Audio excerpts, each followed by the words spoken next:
오늘 다 못한 것들 집에 가서 해보는 게 숙제예요. 그리고 우리는 페이지 223페이지 해볼까?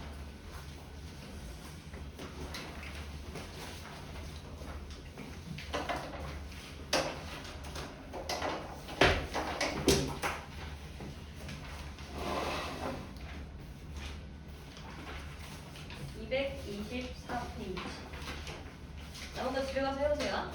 채점하고 오답까지 해보는 게 숙제. 자, 8단원 223페이지 한번 봅시다. 일단은 마찬가지로 8단원 내용들을 한번 싹 정리해주고 넘어갈 거예요. 일단 8단원 단원명 자체가 열과 우리 생활이야.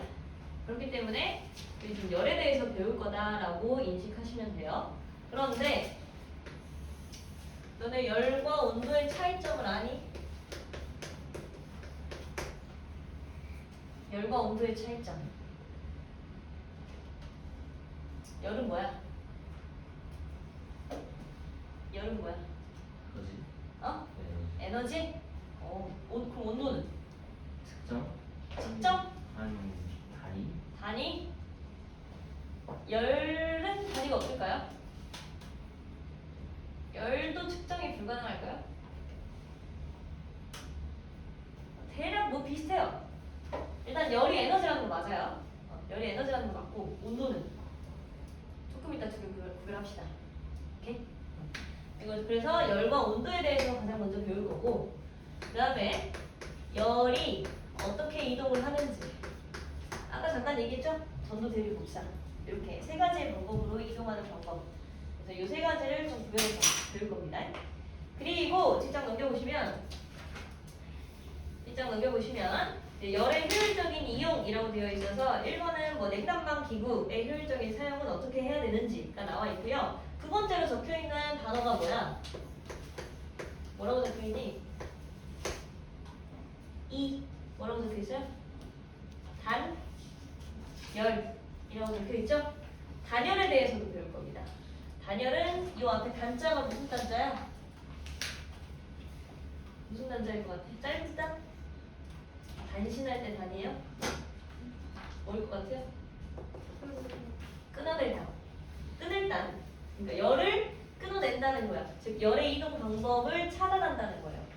그럼으로써 우리가 얻는 효율적인 상황이 있다는 거겠지? 뭐 예를 들면 겨울에 이 안에 있는 열 에너지가 빠져나가 버리면 어떻게 돼?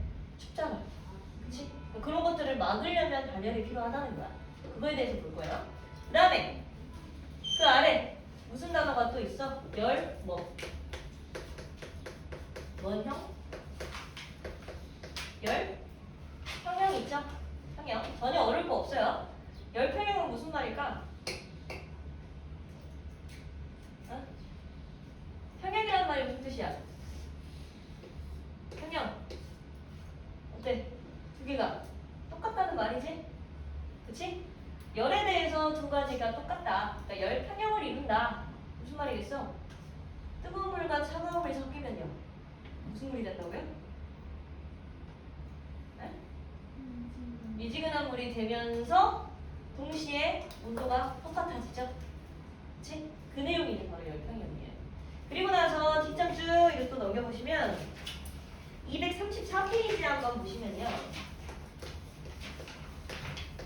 비열에 대해서 나오고요. 열 팽창에 대해서 나옵니다. 보이시죠? 그렇죠? 비열에 대해서는 다음 주에 얘기할 거예요. 비열은 다음 주에 얘기할 거고요. 그 다음에 열 팽창이랑 같이 할지 아니면 따로 볼지를 고민 중이긴 한데 비열이 워낙 내용이 좀 어려워서 얘는 이제 계산 문제가 좀 많이 들어가는 거란 말이야. 다음 주에 하고 단단히 하고 오셔야 돼요. 연분 계산할 거고 비열 계산할 거예요. 오케이? 그래서 이걸 좀 잘라서 볼까 생각하고 있어요. 다음 주에 비열 볼 거고 그 다음에 그 다음 주에 열 팽창까지 하면 끝나요. 그러니까 오늘은 뭐 보겠다는 거야? 여기서부터 여기까지 5개. 총 5개 볼 거야. 그렇죠? 많아 보이지만 그렇게 많지 않습니다. 자, 그래서 다시 앞으로 넘어옵시다. 224페이지. 224페이지. 열과 온도에 대해서 얘기합시다.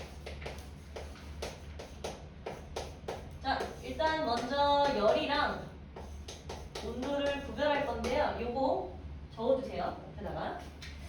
열과 온도를 구별하는 방법. 아까 우진이가 이야기했듯이 열은 뭐야? 뭐야? 에너지예요. 에너지.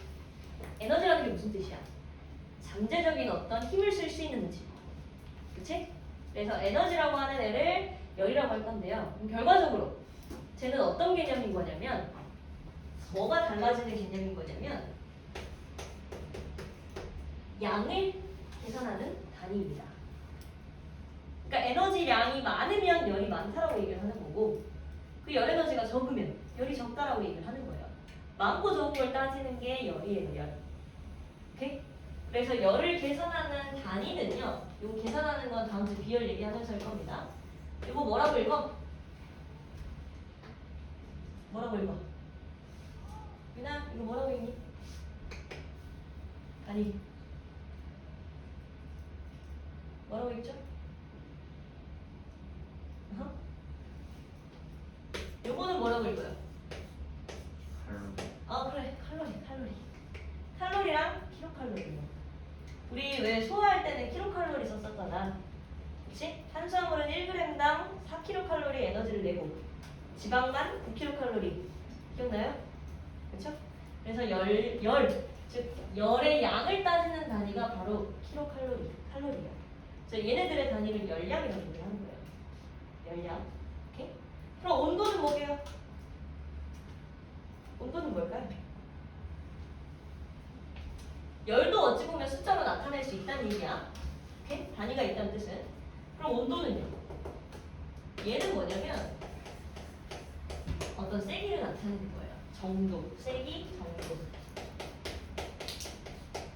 즉 온도가 높다, 온도가 낮다 무슨 말이야? 뜨겁고 차갑다로 설명이 가능하죠. 그렇죠? 그러니까 세기가 센지 약한지 또는 높은지 낮은지 요 정도를 얘기하는 게 바로 온도라는 거야. 오케이? 온도의 단위는 어떤 것들이 있어요? 우리가 일상생활에서 쓰는 거 뭐 있어? 일상생활에서 쓰는 거 요즘에 몇 도야? 몇 도니? 10몇 도 되나요? 그지? 그때 얘기하는 단위가 뭐예요? 도씨, 그렇지. 얘를 한글말로 이야기하면 섭씨도라고 합니다. 섭씨도. 그다음 우리나라에서는 섭씨도라고 표현해. 미국에서는? 어? 미국에서는 뭐라고 하게? 네, 화씨. 왜 화씨인지 알아요? 왜 화씨? 이게 플레임으로는 페러나이트예요. 이거 몰라 나 이거 영어는 몰라. 페러나이트? 이건가? 이 페러나이트를 사람 이름이야. 페러나이트라고 하는 거를 중국 애들이 읽을 때 파시라고 얘기를 한대요. 파시라고 얘기를 해서 그게 전에 와서 얘를 파시로 부르게 된 거예요. 그래서 플레임은 페러나이트입니다. 그래서 얘랑 얘는요 사실 별 다를 거 없어요. 그냥 똑같은 단위인데 숫자만 다를 뿐이야. 똑같이 올라가고 똑같이 내려가. 그 기본 단위가 그 단위 차이가 변하지 않아요. 그런데 과학에서 주로 사용하는 온도 단위가 또 한 가지 있대요. 얘는 뭐라고 할게? 켈빈이라고 있습니다. 얘는 다른 말로 뭐라고 얘기를 하기도 하냐면 절대 온도라고 부르기도 해요. 절대 온도. 왜 과학에서 켈빈을 주로 많이 사용을 하느냐? 이 켈빈은요 0켈빈이 뭐게? 0도? 아니요. 우리가 이야기하는 이 섭씨랑 다른 단위야. 0켈빈, 즉 과학에서 사용하는 이 켈빈 단위는 0켈빈을 기준으로 만든 거야. 근데 이 0켈빈이라고 하는 숫자가 뭘 의미하느냐면 입자가 완전히 운동을 멈출 때. 오케이? 입자들의 운동이 완전히 멈출 때의 그 온도를 가지고 0이라고 정의를 한 거예요. 그래서 과학에서 많이 사용을 하는 거예요. 오케이? 중요한 건 이 0켈빈이 우리가 이야기하는 이 섭씨랑 얼마 차이가 나는지도 적어주세요. 일단 기본적으로 입자 운동이 완전히 멈춘다는 건 우리가 느끼기에 온도가 높다는 거야? 온도가 낮다는 거야? 온도가 높을 것 같아? 낮을 것 같아? 우리가 느끼기에 입자 운동이 완전히 멈춘다는 거. 온도가 높을까요? 낮을까요? 높을 것 같아. 너네 낮을 것 같아요? 너네 뭐 냄비 이만한 큰 냄비에다가 니네 넣어놓고 밑에서 가열한다 생각을 해봐. 어떻겠어? 뜨겁다고 막 뛰지 않을까? 그래 안 그래? 그지? 입자도 마찬가지예요. 돌아다니고 있어요. 지금 우리가 눈에 보이진 않지만 이 기체 입자들도 항상 움직이고 있다고. 근데 이 입자들의 운동이 완전히 멈출 때의 0켈빈은 우리가 느끼기에 완전 낮은 온도겠지. 그러니까 마이너스까지 떨어지는 거야. 그리고 이 차이가 얼마만큼 나냐면 273도만큼 난대요. 이거 적어주세요. 문제에 간혹 나옵니다. 0켈빈은 섭씨도로 표현하면 마이너스 273 도씨라고 보시면 돼요. 그럼 물어볼게. 0도씨는 몇 켈빈으로 환산할 수 있을까요? 0켈빈이 마이너스 273도였어. 그럼 0도씨는 몇 켈빈일까요? 몇 켈빈이야? 어? 0켈빈이 마이너스 273이야. 0도까지 올리려면 켈빈도 어때야 돼? 어? 어떻게 하면 돼? 얘를 만들어요? 얼마 더하면 돼? 273 더하면 되죠? 그래서 0도씨는 273켈빈이라고 표현을 합니다. 이거 적어주세요. 간혹 나옵니다. 그래서 우리는 방금 열은 양의 개념, 온도는 세기의 개념이다 라고 이야기했어요. 됐어? 이제는 구별할 수 있겠지? 그치? 비슷한데 다른 거야. 근데 이건 변하지 않아. 열의 양이 많으면 당연히 온도도 어떻겠어? 그 정도도, 세기도 높은 거야. 열의 양을 많이 가지고 있으면 얘는 뜨거운 거야. 열의 양이 적으면 그 정도가 낮은 거겠죠? 온도가 낮은 거라고 설명할 수 있겠죠? 오케이? 그건 변하지 않아요. 자, 그러면 온도를 조금 더 깊이 있게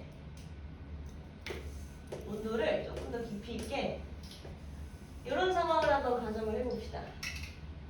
어떤 물을 냄비에 넣어놓고 하나는 가열하고 있는 거죠. 하나는 얼음물을 끼워놓는 거죠. 이 상태에서 온도의 세기를 한번 비교해볼까요? 자, 224페이지의 맨 위에 보시면 그림 보이세요?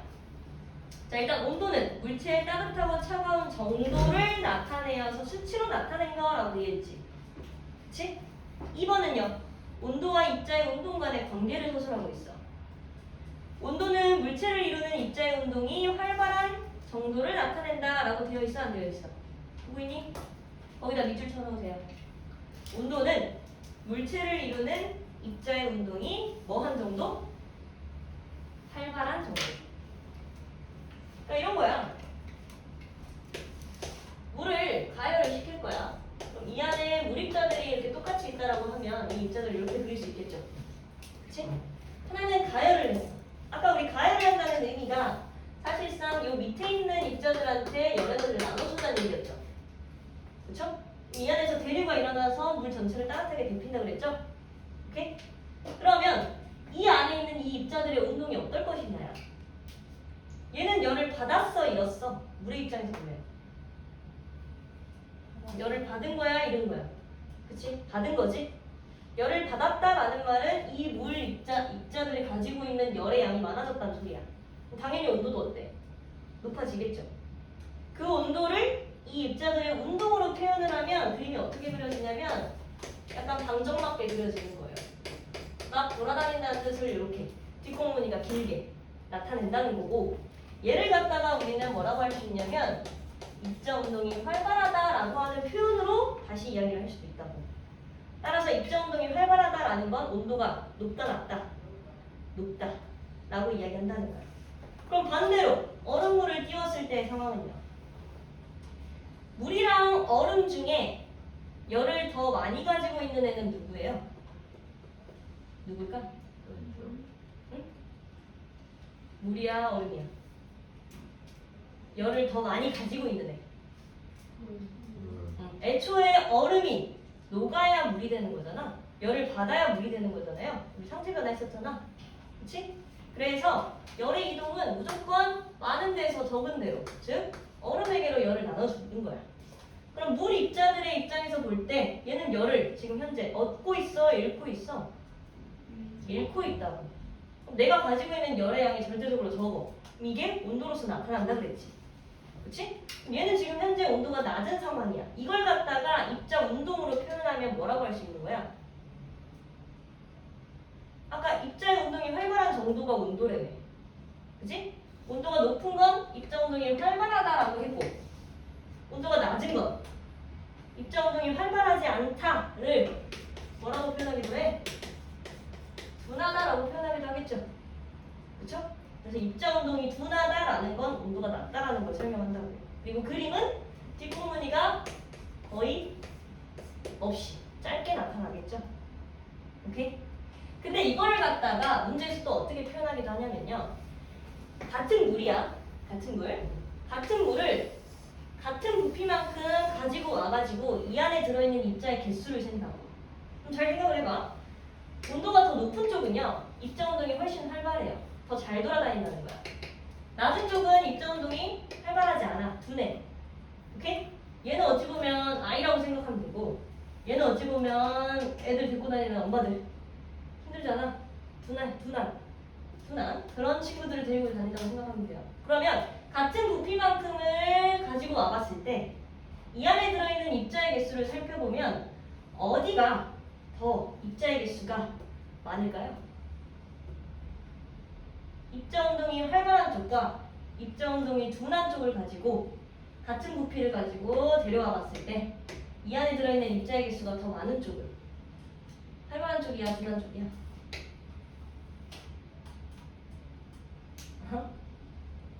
더 많은 쪽. 입자 개수가 더 많은 쪽. 활발한 쪽이야, 둔한 쪽이야? 그렇지. 왜냐면 얘네들은 잘 움직이지도 못하는 거야. 오케이? 같은 순간, 그 순간의 부피를 똑같이 갖고 오게 되면 얘네들은 잘 움직이지 않았으니까 더 많이 보이는 거예요. 대신에 얘네들은 더 많이 움직이겠지? 그치? 그러니까 같은 부피를 놓고 보면 얘가 입자의 개수가 더 적다고. 그러니까 온도는 누가 더 높다고 표현하는데 얘가 더 높다고 표현하는 거야. 문제에 나와 있어요. 내가 아까 준 프린트, 아까 드린 프린트에 3번 문제 같은 경우가 바로 그 경우입니다. 3개의 그릇에다가 각각 담긴 물 입자의 운동 모형을 비교한 거예요. 오케이? 이 상태로 물의 온도가 누가 더 높은지를 이야기하래. 그럼 어떻게 해야 돼? 입자 개수가 더 많은 쪽이 적은 쪽이 온도가 더 높다고 그랬죠? 그치? 가는 몇 개 있니? 하나, 둘, 셋, 넷, 다섯, 여섯, 7개 있네. 그치? 가는 7개. 나는 몇 개 있어? 하나, 둘, 셋, 하나, 둘, 셋, 하나, 둘, 셋. 9개 있네. 가는 몇 개 있어요? 5개, 5개, 10개 있네. 그러면 최종적으로 온도가 가장 높은 건 누구야? 입자가 많은 거야? 적은 거야?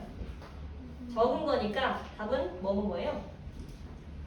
가나다 순으로 역순을 취해주시면 되겠죠? 오케이? 따라서 답은 몇 번? 5번입니다. 이거 할 수 있겠어요? 오케이? 입자 운동이 활발한 정도를 온도로 나타내고 같은 부피를 갖고 왔을 때 개수가 더 적은 쪽이 온도가 높다. 기억하세요? 오케이? 자, 그러면 온도와 열 했으니까요. 바로 아래 열의 이동으로 넘어갈게요. 열의 이동 보고 오른쪽에 문제 볼게요. 자, 열의 이동 방법은 지금 나와져 있는 개수로 봤을 때 몇 개야? 몇 개? 전도, 대륙, 복사 3개죠? 그래서 우리는 이 전도와 대륙, 복사의 개념을 하나하나 뜯어볼 거예요.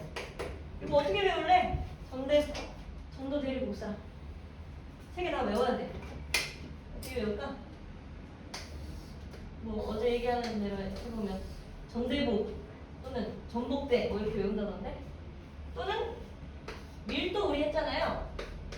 밀도는 즉이었죠. 즉 질량을 부피로 나눈다 이거였어요. 그럼 여기다가 이거 지금만 하나 더 추가하면 되는 거 아니야? 뭐 즉, 즉, 뭐 이렇게 외우든지 알아서 하세요. 오케이? 이거 3개는 꼭 기억하고 넘어가야 됩니다. 첫 번째, 전도의 특징 한번 밑줄 그어볼게요. 자, 전도 아래 표 보세요. 열의 이동 방법 중에 전도입니다. 주로 어디에서? 고체에다가 동그라미. 주로 고체에서 이웃한 입자들의 연속적인 충돌에다가 밑줄. 주로 고체에서 일어나는 열의 이동 방법을 전도라고 한다는 거고요. 그 다음에 입자들의 충돌로 인해 발생하는 게 바로 전도랍니다. 왜 그럴까요? 왜 주로 고체에서 일어나며 충돌이 열의 이동 방법이 되는 걸까? 고체의 특징. 입자 사이간 간격이 어때? 입자 사이간 간격이 어때요? 따닥따닥 붙어있죠. 거리가 거의 없다고. 오케이? 걔네들을 고체라고 부르는 거잖아. 그럼 얘네들한테 내가 만약에 불을, 즉 양초 같은 걸 태워. 그럼 사실상 열을 받는 쪽은 어디야? 불이랑 가까운 쪽이겠지. 얘네들만 사실은 열을 많이 받는다고. 근데 대신에 열을 받으면, 즉 온도가 높아지면 아까 입자 운동이 활발해진다고 그랬잖아. 그치? 그러니까 얘네들이 사정없이 흔들리는 거예요. 즉 내 몸이 떨려. 그럼 어떻게 돼? 내 옆에 친구가 가까우면 내 몸이 떨리는데 내 옆에 친구가 가까워. 그럼 내 떨림이 전달되지 않겠어? 그치? 그러니까 나랑 가까운 애들이랑 충돌 해서 결국엔 불을 여기에다만 떼었는데 어디까지 열이 전달돼? 끝까지 열이 전달될 수밖에 없는 거예요. 요 원리가 바로 뭐야? 전도 때문이라는 거야. 오케이? 그런데 그렇다고 해서 고체가 아닌 다른 입자들은 전도를 안 하냐? 그건 또 아니야. 액체나 기체도 전도할 수 있어요. 근데 고체보다는 효율성이 어때? 떨어지지? 바로 옆에 붙어있는 애들이 훨씬 더 잘하는 거야. 됐어? 그래서 왜 우리 전도 때문에 일어나는 현상, 엄마들이 국자 같은 거, 집에 있는 국자 어떻게 생겼니? 손잡이 어떻게 생겼어요? 일자? 뭐 알겠어요. 일자로 생긴 거 맞는데 뭘로 만들어져 있어? 일단 여기 북 퍼놓는 데는 일단 뭐야? 금속으로 되어 있지. 그치? 아예 손잡이까지 금속으로 되어 있는 것도 있어요. 근데 어떤 것들은 이 손잡이 부분이 뭘로 되어 있기도 해? 나무 같은 것들로 덧대어 있기도 한다. 그 이유가 뭘까? 일단 국자는 고체야. 그치? 열을 받은 냄비에다가 넣게 되면 어디부터 열을 받아? 얘네들부터 열을 받겠지. 그치? 만약에 이게 나무가 아니고 그냥 금속으로 되어 있다면 얘를 냄비에다가 꽂아놓고 몇 시간 지나면 어때요? 손잡이 부분이 너무 뜨거워지잖아. 그치? 그러니까 열이 여기까지 끝까지 이동을 해버린다는 거야. 충돌로. 근데 만약 여기를 나무로 덧대잖아? 그러면 이 철이 가지고 있는 열 전도율과 나무가 가지고 있는 열 전도율이 재질에 있어서 차이가 나기 때문에 얘는 충분히 전달을 했지만 얘는 충분히 전달하지 않을 수도 있는 거예요. 그러니까 결과적으로 손잡이가 뜨겁지 않은 거지. 이런 것들을 주로 사용을 해서 전도를 막는 거야. 오케이? 철과 나무의 전도율 차이가 있을 수도 있다. 그러니까 재질에 따라 이 전도 차이가 있을 수도 있다. 라고 기억하면 돼요. 오케이? 이게 전도입니다. 자, 그 다음 두 번째. 대류. 대류는 어디나 어디에서야? 액체나 기체에서. 기체나 액체에다가 동그라미. 그리고 방금도 이야기했듯이 이 대류는 뜨거운 게 어디로? 위로 아래로? 그렇지. 위로 올라가려고 하고 차가운 게 어디로? 아래로 내려오려는 성질 때문에 물 전체가 따뜻하게 데펴지는 것이다. 그러니까요, 얘는요, 사실상 누가 움직이는 거냐면 얘는 입자 자체가 이렇게 이동을 했어 못했어? 못해. 옆에 있는 애들이랑 너무 강하게 결합되어 있기 때문에 입자 자체가 움직이지 못해. 다만 대류, 기체나 액체 같은 것들은 얘네들보다는 따로 떨어져 있잖아요. 그러니까 충분히 이동이 가능해야 돼. 가능하다는 거야. 따라서 여기에서 열을 받은 이 입자들이 직접 이동하는 현상이 바로 대류예요. 얘는 직접 이동한다고 하면 돼, 안 돼? 안 돼. 입자들의 연속적인 충돌 이런 말이 있어야 돼. 대신에 얘는 입자들이 직접 열 에너지를 가지고 움직일 수 있다는 거야. 됐어요? 그래서 대류는 입자들이 직접 이동을 하더라. 거기다가 밑줄 쳐놓으세요. 자, 그 다음 마지막으로 복사는 열이 물질에 도움이 있어 없어? 물질에 도움이 있어 없어? 없어요. 이거를 진공이라는 말로 표현합니다. 밑에다 적어주세요. 복사는요, 진공 상태에서도 충분히 직접 이동할 수 있는 방법이에요. 근데 약간 대류와 차이가 있어. 대류는 뭐냐면 입자가 이동을 하는 거야. 근데 복사는 뭐냐면 열 에너지 자체가 이동을 하는 거야. 이런 현상이 어디 있을까요? 자, 진공은 지구상에서 존재해? 진공 상태는 어디에서 존재해? 진공은 어디 가면 볼 수 있어? 어? 정근? 어? 왜요? 아니 크게 말해봐. 뭐라고? 전구? 전구에서? 네네네네. 진공 상태로 충분히 만들 수 있다고? 뭐 물론 지구상에서 진공을 만들 수 있어요. 만들 수 있어. 근데 어디 가면 다 진공이야? 우주로 나가면 다 진공이라고. 그치? 근데 우리가 이 지구가 태양 에너지를 받을 수 있는 방법은 뭐야? 고체, 액체, 기체 아무것도 없는 공간에서 태양 열 에너지가 전달될 수 있는 건 뭐 때문인 거야? 이 복사 때문이라는 거야. 진공 중에서도 충분히 전달이 가능한 거. 그래서 얘는요, 사실상 물질이 있으면 좀 전달력이 떨어져요. 오케이? 그래서 복사가 이제 진공 중에서 일어난다라는 걸 생각하시면 되고, 아래 그림에는 뭐가 있어? 이따 자고 있니? 그러면 안 돼요. 아래 그림은 난로를 표현하고 있죠? 그치? 난로에서 받아들이는 열을 갖다가 사실 우리 보고 난로는 그 사이에 공기가 존재하기는 해. 오케이? 완전히 진공 중에서도 이게 전달될 수 있다는 소리야. 그러면 이 난로와 가까운 손바닥 쪽은 열을 많이 받아요. 대신에 내 손바닥 뒤 반대편은요. 많이 못 받겠죠. 그림자지겠죠. 그쵸? 요거랑 조금 똑같다고 생각하시면 돼요. 빛이랑 열이랑 좀 같은 성질이라고 생각하시면 돼요. 오케이? 그래서 이런 것들을 복사라고 부르더라 라고 생각하시면 됩니다. 밑에 열의 이동의 예 있죠? 거기 지금 한번 쭉 읽어보세요. 열의 이동의 예, 전도, 대류, 복사에 의한 열의 이동.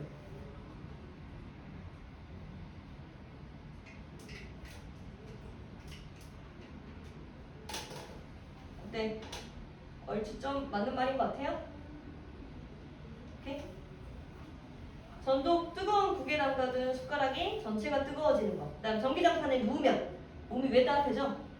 나랑 전기장판이랑 맞닿아 있잖아. 그치? 그 다음에 대류는요. 물을 끓였어. 또는 에어컨을 켰어. 액체, 기체에 대한 얘기죠. 그러니까 얘는 대류로 설명할 수 있죠. 그 다음 복사는요. 태양열, 전기 난로. 그 다음에 그늘진 벚꽃보다 햇빛이 더 따뜻한 이유. 됐나요? 오케이? 그러면 오른쪽에 225쪽에 1번부터 5번까지 지금 쭉 해보세요. 일단은 이거 되어있지? 그죠? 그러면 이거 프린트 푸는 거랑 아까 나눠서 이거 프린트.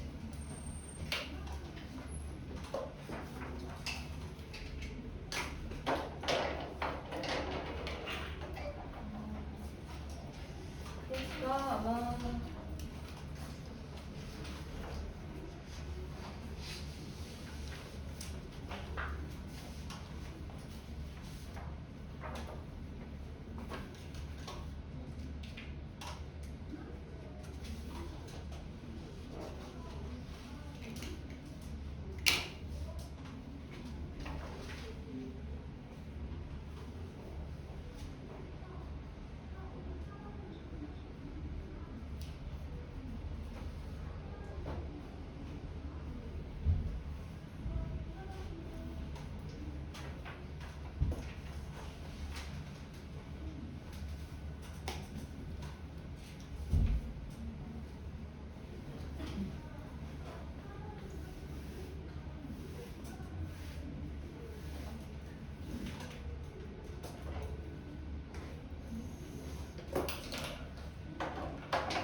일단은.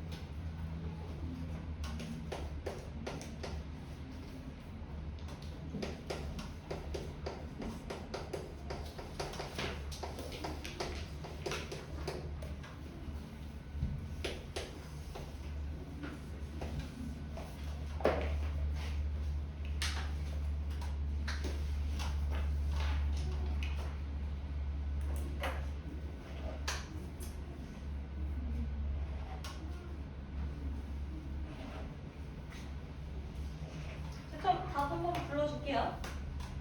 알죠? 자, 1번 온도는 물체의 차갑고 뜨거운 정도다. 어때? 맞습니다. 자, 온도의 단위는 섭씨도 등을 사용한다. 켈빈, 파씨 다 가능하죠? 맞고요. 물체가 같으면 온도가 달라도 입자 운동의 활발한 정도가 같아요? 온도가 곧 뭐였어? 활발한 정도였지? 그러니까 온도가 다르면 당연히 달라지는 거죠. 틀렸고요. 손으로 물체 온도의 정확성을 측정할 수 있어요? 아니죠? 그래서 X. 이번에 1번 가와 나중에 입자 운동이 더 활발한 거 누구야? 뒷공무늬가 긴 거 또는 같은 부피 내에 입자 개수가 적은 거 가겠죠? 그 다음에 온도가 더 높은 것은요? 마찬가지죠? 입자 운동이 활발하다는 것 자체가 온도가 높은 걸 가리키니까 갑니다. 3번의 기억 열은 온도가 높은 물체에서 낮은 데로 이동한다. 어때? 어때? 자연현상은 대부분 높은 데에서 낮은 데로 또는 많은 데에서 적은 데로 이동을 하는 거예요. 그러니까 많은 애가 적은 애한테 나눠주는 거지. 기억 맞습니다. 그 다음에 열의 이동 방법은 전도, 대류, 반사가 아니라 복사라고 해야 맞겠죠? 틀렸고요. 온도 차에 의해 이동한 열의 양을 열량이라고 한다. 네, 맞아요. 열의 양을 열량, 칼로리, 킬로칼로리 단위로 계산을 할 겁니다. 4번에 1번 전도는 뭐랑 연결돼야 돼?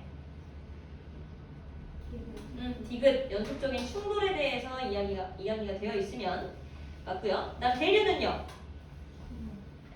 기체나 액체 라는 말이 있으면 되겠죠? 마지막으로 복사는 물질의 도움이 없어도 직접 이동 가능하다. 니은입니다. 5번에 1번 물 아래쪽만 가열해도 전체가 뜨거워지는 건 뭐 때문이야? 전대복 중에 대류라고 얘기할 수 있겠죠? 그 다음에 전기장판 켜고 앉으면 몸이 점점 따뜻해지는 것. 그렇지. 맞닿아 있으니까 연속적인 충돌이 일어나죠? 전도고요. 그 다음에 난로 앞에 있으면 얼굴이 등보다 따뜻하다. 무슨 말이야? 복사 때문에 복사열을 많이 받을 수 있는 쪽이 더 따뜻해진다. 자, 그러면 지점 226페이지. 지금 마지막 남은 거 뭐 남았어요? 단열, 열평형. 이거 2개 남았죠? 방금 여기까지 다 한 거예요. 자, 그러면 단열은 어떻게 볼 거냐면요. 먼저 226쪽에 열의 효율적인 이용 1번은 뭐라고 되어 있어? 냉난방기구의 효율적인 사용이라고 되어 있지. 자, 냉방기 어디에 설치되어 있어요? 우리 여기 교실에 냉방기 어디 설치되어 있어? 위에 설치되어 있는 이유가 뭘까? 에어컨. 에어컨에서는 무슨 바람이 나와? 찬바람이 나와. 그치? 차가운 물질은 아까 어디로 내려가려고 한다 그랬어? 아래로 내려가려고 한다 그랬죠. 그치? 그럼 냉방기를 아래에 설치하면 아래만 맴돌 텐데 위에다가 설치하면 얘가 위에부터 쭉 훑고 내려오기 때문에 온몸 전체가 차가워질 수 있겠죠? 그치? 그래서 냉방기는 위에다 설치하는 게 맞아요. 난방기는요? 사실 어디다 설치하는 게 좋아? 어디? 아래에다 설치하는 게 맞아. 그래서 옛날 학교들 같은 거 보시면 옆에 난방기가 다 설치되어 있었어요. 난방기가. 여기서 이제 바람 나오고 따뜻한 바람 나오고 다 했었는데 그렇게 해야 따뜻한 물질이 위로 가서 이 방 전체를 데필 거 아니야? 그지? 근데 요즘에는 어때? 냉방기랑 난방기를 어때? 같이 쓰고 있지. 그 이유는 뭘까? 그래, 네. 돈 때문이에요. 돈 때문이에요. 2개를 다 설치하기에는 아깝잖아. 이게 2기능을 다 하게 되면 좋잖아요. 하나로 2기능 다 할 수 있고. 근데 대신에 얘를 난방기로 쓰게 되면 어디까지는 뜨거운 열이 못 와? 아래까지는 못 와. 그러니까 아무리 얘를 크게 틀어놔도 발 밑은 어때? 항상 시려운 거야. 오케이? 그래서 가장 효율적으로 사용을 하려면 냉방기는 어디에? 위에. 난방기는 어디에? 아래에 설치하는 게 맞다라고 보시면 돼요. 이게 이제 1번에 대한 내용이고요. 두 번째로 볼 내용이 이게 중요합니다. 단열에다가 별표 쳐놓으세요. 요거 가장 많이 헷갈립니다. 일단 기본적으로 단자가 끊어낼 단이라고 그랬어. 그러니까 열을 끊어낸다는 거야. 즉 열의 이동을 막는다는 거예요. 무슨 말이야? 열은 세 가지 방법으로 이동할 수 있다고 그랬지? 전도, 대류, 복사. 요 전도, 대류, 복사를 가장 잘 막는 애가 단열이 잘 된다라고 보시면 되는 거예요. 그래서 아래 쭉 보시면 2번, 동그라미 2번 보온병에서의 단열 있죠? 여기다가 별표 쳐놓으세요. 단열을 가장 효과적으로 설명할 수 있는 애가 바로 보온병입니다. 우리 갖고 다니는 보온병 알죠? 그죠? 물 담아 다니는 그 보온병에 대해서 이야기를 할 건데요. 그 보온병의 구조가 상당히 중요해요. 어떻게 얘네들이 열을 잘 전달하지 않고 항상 따뜻하게 유지를 할 수 있는지, 또는 보냉병이라고 하기도 하죠. 그치? 차갑게 만들어서 계속 가지고 다닐 수도 있는 보온병, 보냉병의 구조에 대해서 이야기를 할까요? 자, 이게 하나의 이제 보온병이라고 치자. 물이 직접적으로 들어갈 수 있는 공간은 사실상 여기에요, 여기. 그리고 이 물이 들어갈 수 있는 이 통이랑 우리가 직접 손으로 잡는 이 통이 한 층을 가지고 있으면서 존재하더래요. 이 층이 하는 역할이 굉장히 중요합니다. 여기다가는요, 어떻게 구조를 만들어놨냐면 여기다가는 뭘 채워놓지 않았어요. 진공 상태로 만들었대요. 아까 우진이가 이야기했던 그 전구 진공으로 만든다는 것도 마찬가지야. 일상생활에서 우리는 기체 입자들을 다 빼서 진공을 만들 수가 있어. 그런 것처럼 이 보온병 안에는 아무것도 들지 못하게 진공 상태로 만든다는 거야. 즉 무슨 말이야? 모든 물질은 고체, 액체, 기체의 상태를 모두 가지잖아요. 얘도 사실은 고체고, 그치? 저기서 먹는 우리 물은 항상 액체고, 이런 식으로 모든 상태가 고체, 액체, 기체로 표현된다고. 근데 얘네 세 개를 다 없앤다는 건 주로 고체에서 전달되는 전도도 막아주고, 주로 액체나 기체에서 전달되는 대류도 어때? 막아줄 수 있죠. 그래. 그지? 그래서 진공으로 만든다는 것 자체가 어떤 열의 이동 방법을 막아주는 거냐면 전도와 대류를 막아주는 효과를 가져요. 즉 무슨 말이야? 열이 전도로 빠져나가려는 것도 막고 대류로 빠져나가려는 것도 막아준다는 소리야. 그래서 진공 상태로 만들 때 가장 효과적인 보온병을 만들 수 있어요. 이게 첫 번째 특징. 자, 그럼에도 불구하고 막을 수 없는 거 한 가지. 뭐야? 진공 중에서 충분히 전달 가능한 거 뭐 있어? 마지막 남은 거 뭐야? 복사잖아. 그치? 아무리 얘를 진공으로 만들어도 얘는 복사까지는 막아주지 못해요. 오케이? 근데 가장 효과적인 단열 방법으로 만들려면 저 세 개를 다 막아주면 가장 효과적이지 않을까? 그치? 그래서 복사까지 막을 수 있는 방법을 개발했어. 어떻게? 여기다가 은을 도금을 한 거예요. 은을 도금을 했더라. 이게 복사를 막아주는 방법이래. 왜 그러냐면 아까 열 에너지는 약간 빛 에너지랑 비슷하게 행동을 한다 그랬지. 그치? 그래서 얘는요 반사를 할 수 있는 특징이 있어요. 그러니까 밖으로 빠져나가려는 열을 갖다가 은을 도금한 요 안쪽 벽에다가 은을 도금하게 되면 다시 반사해서 내부로 들어온다는 소리야. 밖으로 나가려는 열이 은을 만나서 다시 반사해서 안으로 들어간다는 소리야. 그럼 결과적으로 빠져나갈 수가 있어? 못 나가잖아. 그치? 그래서 은을 도금했다라는 말은요 뭐까지도 막아줄 수 있다라는 말이냐면 복사도 막으려고 은을 도금한 거예요. 그러니까 보온병 같은 경우 엄청 시간이 오래 지나도 충분히 따뜻하잖아. 그치? 근데 언젠가는 차가워지기는 할 거야. 왜? 은을 아무리 도금한다고 해서 100% 다 반사가 될까요? 그건 아니잖아. 오케이? 그래서 가장 효율적인 단열 방법으로 쓰이는 것 중에 이제 대표적인 예시가 보온병이다. 그리고 이 보온병의 구조는 진공으로 만들어서 전도 대류를 막고 은을 도금해서 목살을 막는다. 요거는 싹 기억을 하셔야 돼요. 제일 잘 나오는 겁니다. 그래서 별표 쳐넣으라고 할게요. 그 다음에 동그라미 1번 단열재라고 되어 있는 거 있죠? 이 단열재는 뭐냐면 단열의 역할을 할 수 있는 재료들을 모두 합쳐서 단열재라고 불러요. 그래서 대표적으로 나오는 게 어떤 것들이 있냐면 우리 겨울에는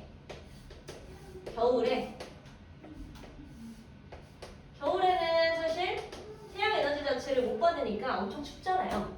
그래 안 그래? 그치? 우리가 겨울에 건물 속에 들어오면 상당히 따뜻하단 말이야. 난방기를 안 틀어도. 그 이유가 무슨 뜻이야? 건물은 열을 막아주는 역할을 할 수 있다는 거야. 그 역할을 할 수 있는 대표적인 예시가 뭘까요? 바깥 환경이랑 건물 안이랑 가장 맞닿아 있는 부분 어디야? 저거 아니야? 창 아니에요? 창? 그래 안 그래? 바깥 환경이랑 이 건물 안을 가장 잘 막아줄 수 있는 데가 바로 창이에요. 창. 오케이? 너네 건축이나 건설 이런 데 관심 있는 사람 있어? 미나야 자고 있니? 들으세요? 건축이나 건설에 좀 관심 있는 사람 없어? 없어요? 건축은 잘 모르겠어도 건설 쪽은 돈 많이 받아요. 엄청 받아요. 없어요? 관심 없어? 그래? 그러니까 건축이라는 걸 할 때, 건설, 건축 이런 것들을 할 때 가장 신경 쓰는 부분 중에 하나가 바로 요 창이에요. 창. 왜냐면 겨울에 건물 만들어놨는데 너무 추워. 그럼 어때? 커플라인 들어오지 않겠어? 그지? 그래서 이 단열 효과를 가장 많이 낼 수 있는 재료를 갖다가 창으로 만들어야 돼. 근데 그 창들의 대부분의 그 원리는 뭐냐면 창이 하나 있고 창이 또 하나 있어요. 이걸 갖다가 우리는 이중창이라고 얘기를 합니다. 이중으로 덧댔다라고 해서 이중창이라고 해요. 이 안에다가는 뭘 채워놓으냐면 사실 진공으로 만들면 둘 다 막아줄 수 있는 게 맞아. 근데 진공으로 만들기가 쉽지 않잖아. 그래서 여기를 주로 기체 같은 것들로 집어넣어서 창을 만듭니다. 근데 기체의 역할이 뭐야? 일단 대류는 막을 수 있어 없어? 없어. 그치? 기체는 대류까지는 막아주지 못해. 근데 전도는 효과적으로 막아줄 수 있대요. 왜냐면 전도 자체가 입자의 연속적인 충돌이었잖아. 기체 같은 경우에는 어때요? 입자들이 상당히 거리가 멀죠. 그치? 그러니까 전도율이 고체보다는 어때? 높아 낮아? 낮은 거야. 따라서 얘를 기체로 만들었다 라는 말은 얘는 전도를 최소화했다라고 보시면 되는 거예요. 그 다음에 이거랑 좀 비슷한 게 이제 또 뭐가 있냐면 옆에 공기층이라고 되어 있는데 옆에 예시 해가지고 스타이로폼 있죠. 스타이로폼이 뭐야? 스티로폼. 그지? 스티로폼에다가 그 엄마들이 선물 같은 거 받으시면 스타이로폼에 담겨져서 오는 것들이 대부분 뭐야? 생선이야, 생선. 그치? 얼음 이렇게 위에다가 덮여놓고 거기다가 생선 같은 것들을 올려놔요. 왜냐면 생선은 온도가 제일 중요하거든. 가장 온도가 낮게 있을 때 가장 신선해요. 그걸 막아주는 게 이제 바로 스티로폼이라는 소리인데 스티로폼은 어때? 가벼워, 무거워? 무거워? 그지? 가볍단 말이야. 가벼울 수 있는 이유가 뭐야? 그 스티로폼 속에는 동글동글한 공기층들이 많이 분포해 있어서 그래요. 그래서 가벼운 거예요. 오케이? 그만큼 스티로폼이 공기층이 많다라는 뜻은 단열재 역할을 최대로 할 수 있다는 뜻이야. 그래서 건축 같은 거 할 때 벽이라든지 벽에다가 이제 단열을 심어 놓을 때 벽과 벽 사이에 이 사이에다가 스티로폼을 덧대기도 해요. 부피도 채울 수 있을 뿐더러 단열 효과도 최대가 되겠지. 그치? 그래서 공기층과 스타이로폼 이런 것들이 하는 역할이 바로 전도율을 낮게끔 해준다라는 거. 이런 식으로 이제 단열을 합니다. 오케이? 그래서 단열은 요 세 개를 다 받았을 때 가장 효과적이다라고 생각하시면 되고 공기층이 하는 역할이 전도를 막아준다라고 생각하시면 됩니다. 오케이? 네. 나머지 이제 전도에 대한 내용도 또 있을 겁니다. 자, 227쪽에 6번이랑 7번 문제 간단하게 해보세요. 요거 하고 마지막 10평형 어려운 거 아니에요? 요거 하고 10평형 하고 그 다음에 문제 풀고 집에 가면 될 것 같습니다.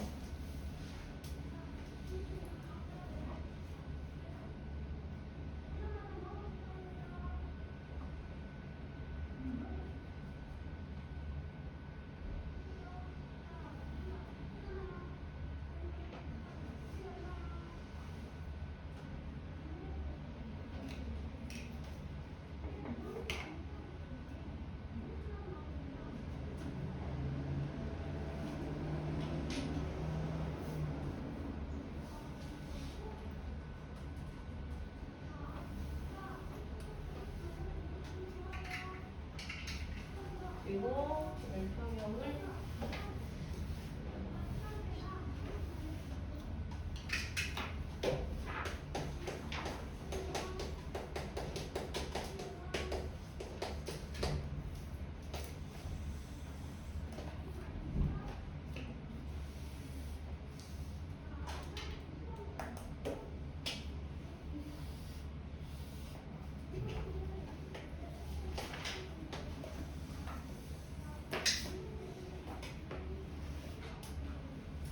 자, 됐어요?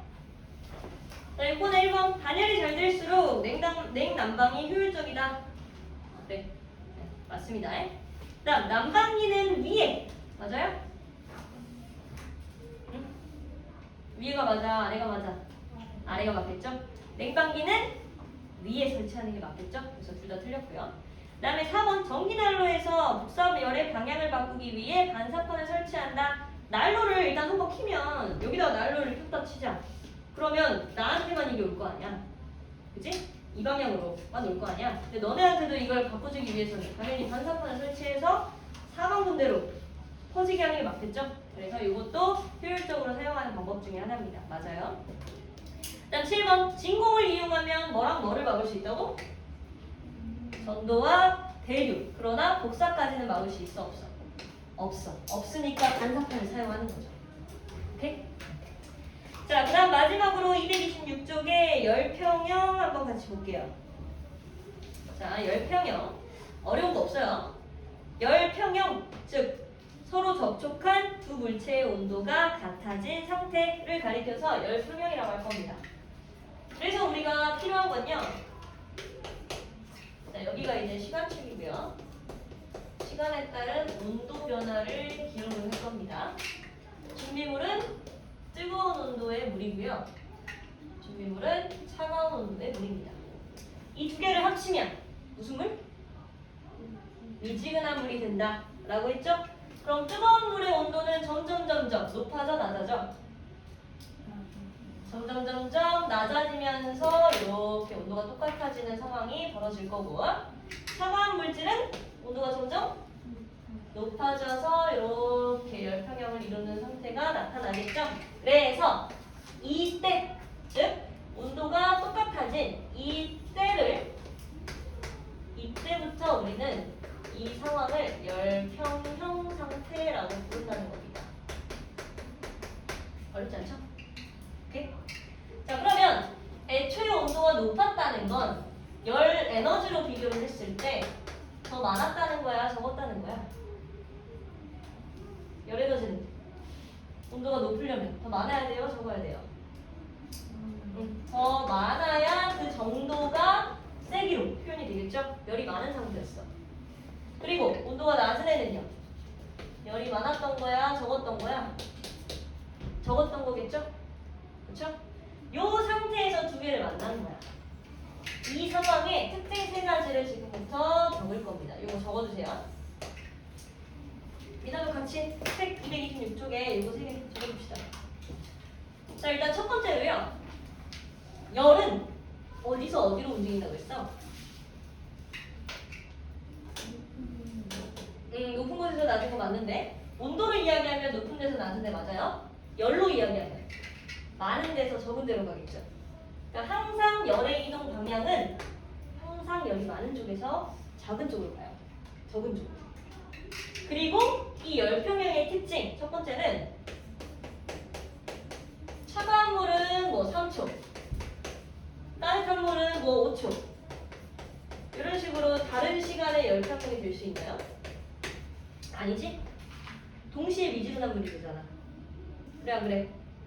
그렇죠? 그래서 첫 번째 특징은 같은 시간 열평형 상태가 된다. 그래서 T0 상태부터 열이 평형 상태에 이르는 거야. 그 다음 여기에서는 즉 시간이 0초일 때는 열이 많은 쪽에서 적은 쪽으로 이동을 했어. 근데 열평형 상태에 이르면 애초에 뭐가 평형이라는 거야? 두 물질이 가지고 있는 열의 양이 평형이라는 거야. 그러면 이 물질끼리의 이 물질 사이에서 왔다 갔다 하는 열의 양이 있을까요? 이때부터는 없다는 거야. 무슨 말인지 알겠어? 이 열평형 상태에 이르고부터는 더 이상 두 개의 열의 양이 똑같기 때문에 움직여 안 움직여? 열이 움직이지 못하는 거야. 이때부터는 열 에너지가 움직이지 않아요. 됐죠? 그 다음 두 번째 특징. 뭐 예를 들어 따뜻한 물이 80도, 차가운 물이 20도였다고 치자. 오케이? 그러면 이 열평형 상태가 되었을 때의 온도를 뭐라고 하냐? 열평형 온도라고 합니다. 이 열평형 온도 X는요 80도씨와 20도씨가 만났을 때의 열평형 상태의 온도 X는요 90도씨가 될 수 있나요? 80도씨랑 20도씨의 물이 만났어. 열평형 X를 찾을 거야. 이 X는 90도씨가 될 수 있어요? 또는 10도씨가 될 수 있어요? 없다는 거죠. 즉, 열평형 상태에 이르는 온도는 어디랑 어디 사이여야 된다는 거야? 따뜻한 물과 차가운 물의 온도 사이에 위치해야 된다는 거예요. 뭐 당연한 사실입니다. 오케이? 갑자기 더 뜨거워질 수도 없는 거고요. 갑자기 더 차가워질 수도 없는 거예요. 오케이? 마지막 세 번째 특징이 제일 중요해요. 자, 세 번째 특징은 뭐냐면 기본적으로 뭐 얘가 A라고 하고 얘가 B라고 한다면 열이 많은 데에서 열이 적은 데로 무조건 열이 이동한다고는 했어. 그치? 그러면 항상 같은 상태로 열을 주고받으려면 항상 같은 상태로 열을 가지고 있으려면 당연히 얘가 내어준 열이 누구에게만 가야겠어? B에게만 가야겠죠. B가 받은 열은 어디에게만 받았어야겠어? A에게만 받았어야겠죠. 그 무슨 말이야? A는 지금 현재 열을 잃고 있어? 얻고 있어? 그렇지? 잃고 있어. A가 잃는 열의 양, 즉 열량은요. B는 열을 잃고 있어, 얻고 있어? B가 얻는 열량이랑 항상 같아야 돼요. A가 잃는 열량, 즉 A는 열 에너지가 감소하면서 온도도 어때? 점점 떨어지지. 그러니까 입자 운동도 지금 둔해지고 있는 거예요. 그 다음 B는요 열 에너지가 애초에 적어서 받고 있어. 그러니까 본인 온도는 계속해서 높아지고 입자 운동도 활발해지고 있는 거야. 이 상황 잘 기억해야 돼요. A와 B 상황 달라요, 두 개가. 그리고 A가 잃는 열의 양과 B가 얻는 열의 양이 같다는 건요 주의하셔야 될 게 온도 변화가 똑같다는 건 아니에요. 그러니까 뭐 예를 들어서 80과 20 사이의 온도, 얘네가 똑같은 온도를 나눠 가졌다면 얼마가 되어야 맞겠니? 80과 20의 차이 60 절반 때리면 30이네요. 그럼 얘도 30 얻고 얘도 30 얻으면 50도씨가 되어야 맞겠지. 이게 만약에 열량이 아니라 온도 변화였다면. 그러나 열의 양은요 온도 변화만으로는 설명이 안 돼요. 다음 주에 배울 비열하면서 열량은 온도 변화랑 비열이랑 질량까지도 곱할 거야. 즉 열량이라고 하는 값이랑 온도 변화는 다르다고.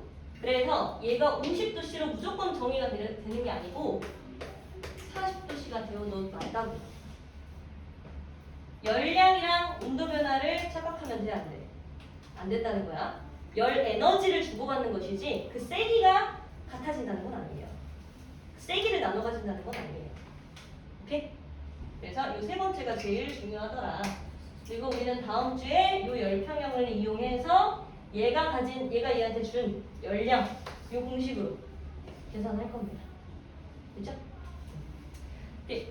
그리고 마지막으로 이것만 이야기할게요. 226쪽에 열평형의 이용 있죠.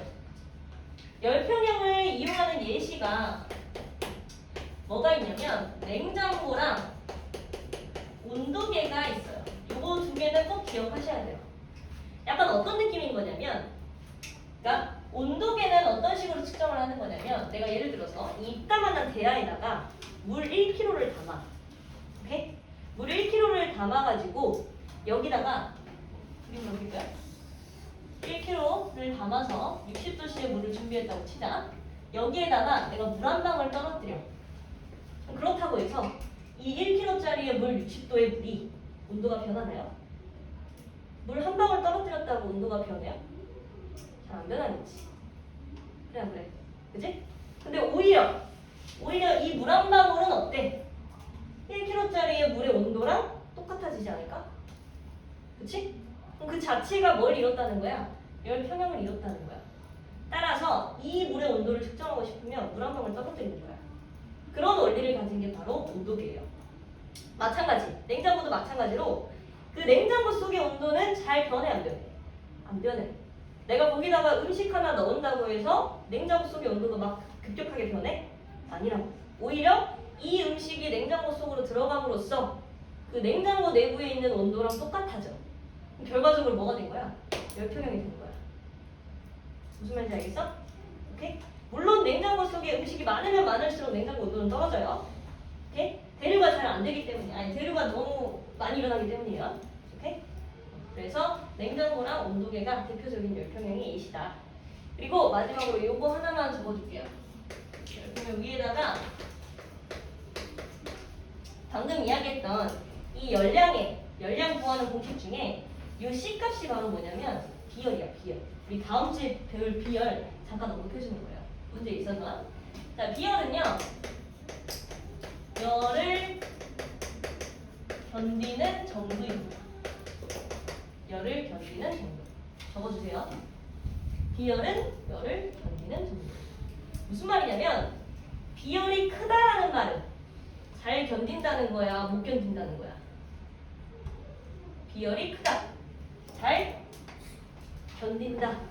그죠? 그치? 비열이 크다는 말은요, 내가 아무리 열 에너지를 줘도 얘는 열을 잘 견뎌. 즉, 온도 변화가 있어, 없어? 거의 없다는 거야. 반대로 비열이 작으면 열을 잘 견뎌, 못 견뎌?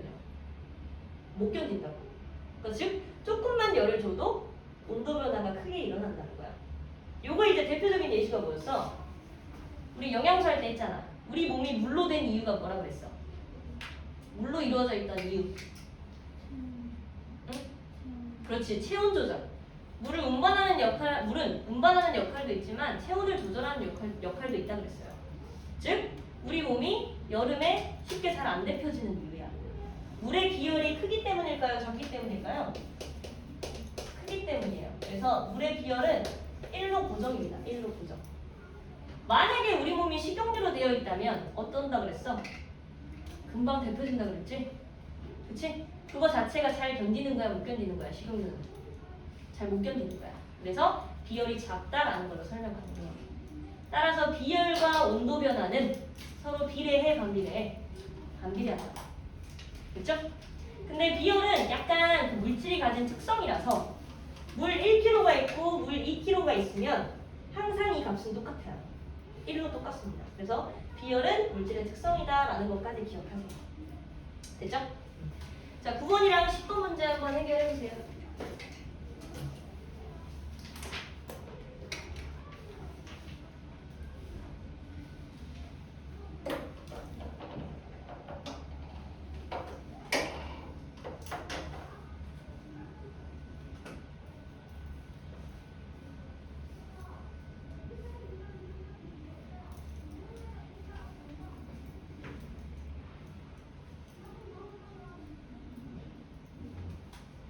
A와 B 사이에서 열의 이동 방향.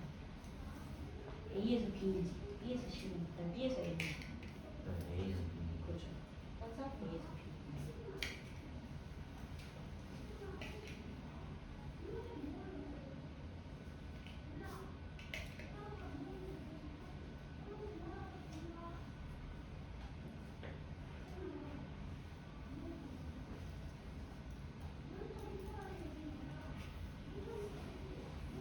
내가 여기 뒤에 가야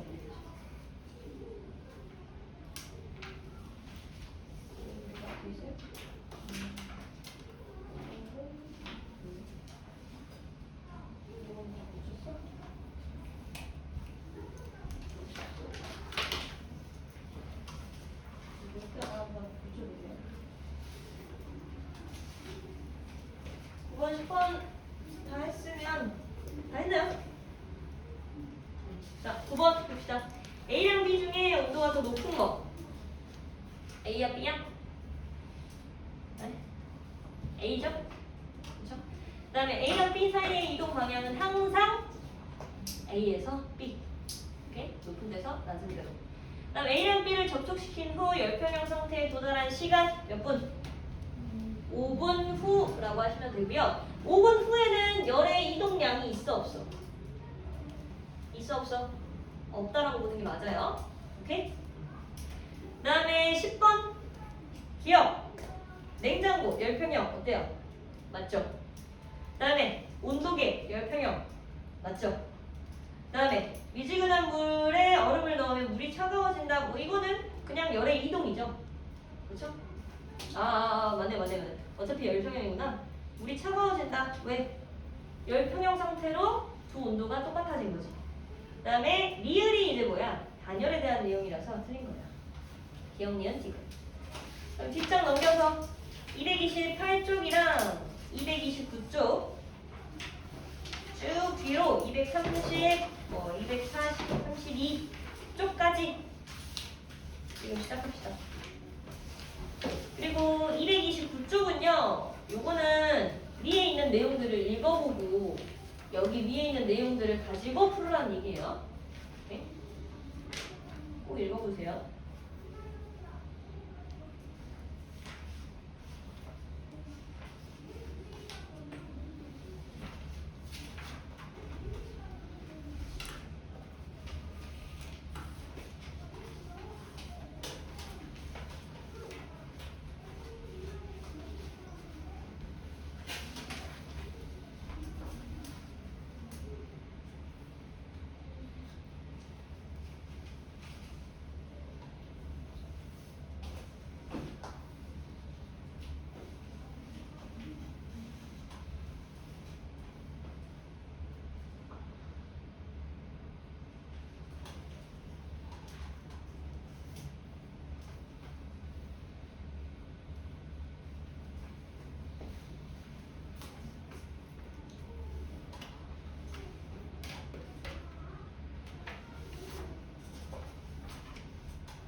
30 무조건 안 되고.